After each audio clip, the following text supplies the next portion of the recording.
Всем привет, ребята! Сегодня будет видео посвящено опять же этой машинке. И это, можно так сказать, назвать видео новости. В общем, ребята, машинка у меня перестала свистеть. Я ничего не делал. Вот прям вот, ну вот ничего не делал. Просто вот со временем, вот как-то через стирки она перестала свистеть. Вот.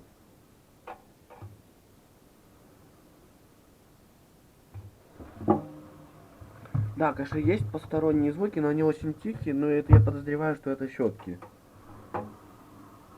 Хотя мои подозрения могут быть, да, и неправильными. Вот так.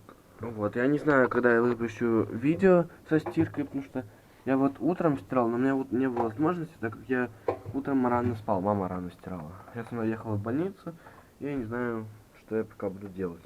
Так, тут надо лоток помыть. Да, надо помыть. Я же говорю, вот я пока не знаю даже, что снимать. Честно не знаю, потому что у нас сейчас очень много работы в доме. Там ничего не изменилось. Ну, потому что крышку я снял, вы знаете. Как-то так. Ну, наверное, на этом все. И пишите, наверное, в комментариях, что мне снимать. Я буду ваши предложения, или в ВК, кто знает. Я буду ваши предложения читать. Я всегда комментарии читаю. Ну, всем пока. Всем бай-бай-бай-бай.